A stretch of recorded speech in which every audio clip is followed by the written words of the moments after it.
planètes se déplacent dans l'espace. Mais saviez-vous que le sol sous vos pieds est lui aussi en continuel mouvement? Chaque année, les continents se déplacent de quelques centimètres. Ce n'est pas beaucoup, mais au bout d'1 million d'années, cela donne des déplacements de quelques dizaines de kilomètres. Que sont les plaques tectoniques?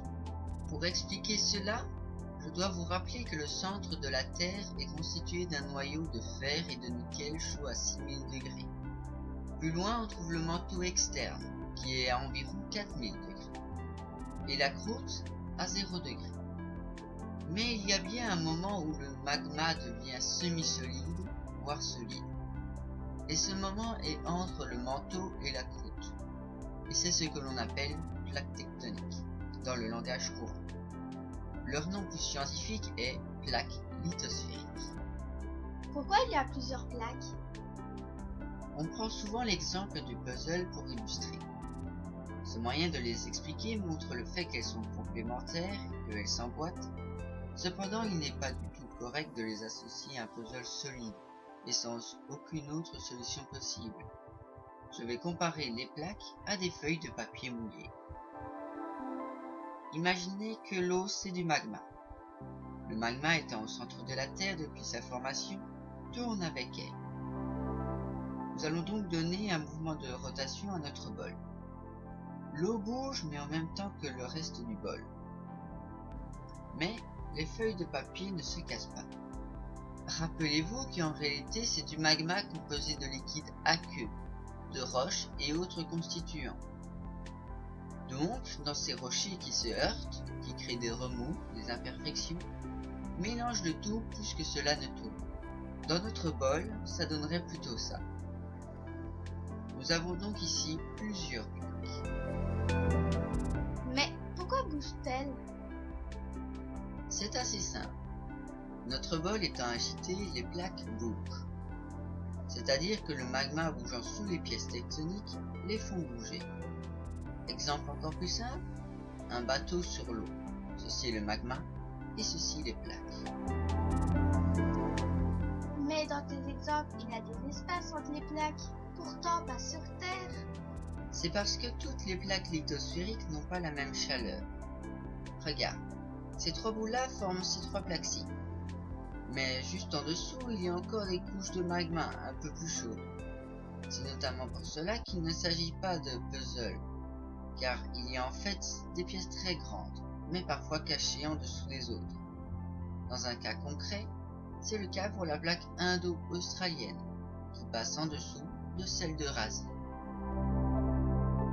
Connaît-on toutes les plaques? Non, bien évidemment. Il y a deux principales raisons.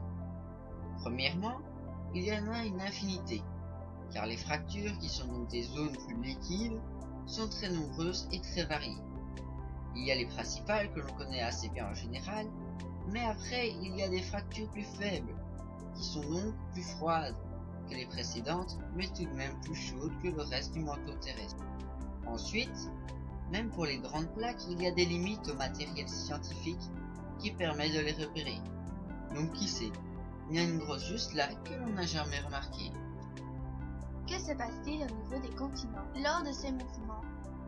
Il y a 4 possibilités.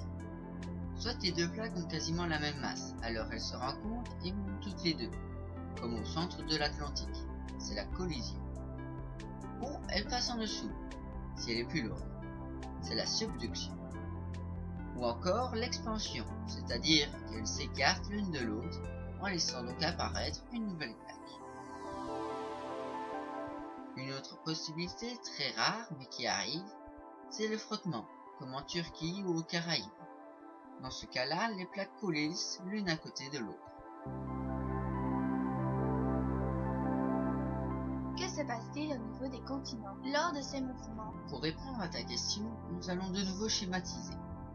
Imaginez que ceci est une plaque lithosphérique, et cela les grains de terre, de roche, tout ce qui peut constituer les continents.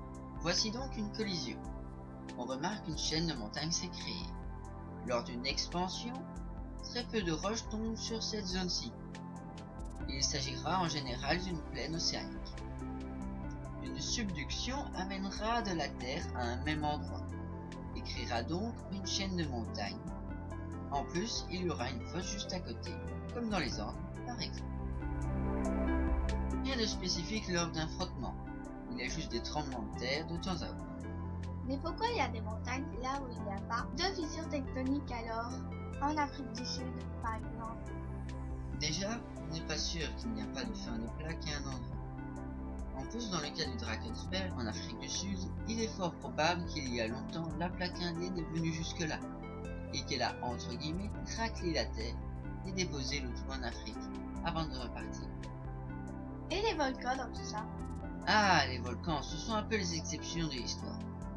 Le principe, c'est que du magma doit sortir du manteau terrestre s'il est trop chaud. Donc une cheminée, un chemin se crée. C'est ce que l'on appelle un point chaud.